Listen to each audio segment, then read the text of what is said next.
Magandang araw sa inyong lahat at welcome sa aking channel.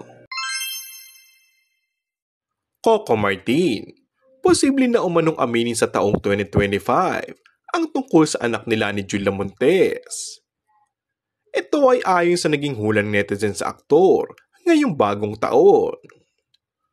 Ilan kasi sa mga celebrities ang unti-unti nang umaamin sa estado ng kanilang relasyon, kaya't inaasahan na sa taong 2025 ay all-out na ang pasabog ng pag-amin ng mga ito. Kabilang sa hinulaan ng batang Quiapo star na si Coco Martin at Julia Montes.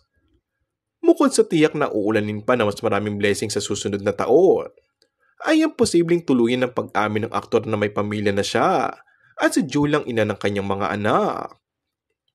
Hirit nga ng netizens ay mag-baby reveal naman daw ang dalawa. Kaya't ngayon pa lang ay kinikilig na ang Coco Juice fans ang dalawa at binati ang mga ito. And that's all for our today's video. Kung bago ka lang sa aking channel ay mag-subscribe at pindutin na rin ang notification bell. Maraming salamat!